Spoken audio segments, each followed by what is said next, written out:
L'Union européenne fonce droit dans le mur en interdisant la vente de voitures thermiques d'ici 2035. Cette décision, déconnectée de la réalité quotidienne de millions d'Européens, conduit à une impasse. L'utopie de la voiture 100% électrique s'effondre. Hyundai, Ford, Volkswagen, tous les grands noms de l'automobile révisent leur stratégie. Le virage électrique, autrefois présenté comme inévitable par les extrémistes verts, est aujourd'hui contredit par les faits. En France, les ventes de véhicules s'effondrent avec une baisse de 33% le mois dernier par rapport à l'année dernière. En Allemagne, la fin du bonus écologique a provoqué une chute vertigineuse de 37% des ventes. Pendant ce temps, les voitures thermiques continuent de dominer le marché, preuve que les consommateurs ne sont pas prêts à tourner la page. Ces chiffres montrent qu'une majorité d'Européens rejettent le passage forcé à l'électrique. Carlos Tavares, PDG du groupe Stellantis, avait prévenu que la transition forcée vers le tout électrique était un pari trop risqué. Aujourd'hui, l'industrie automobile reprend la main sur les bureaucrates et les force à ouvrir les yeux. L'Union européenne doit revenir sur son interdiction des véhicules thermiques en 2035.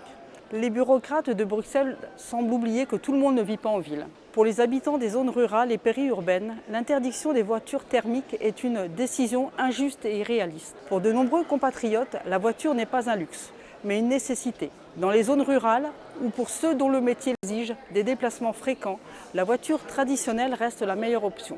Avec une voiture thermique, inutile de planifier des heures à l'avance pour recharger une batterie.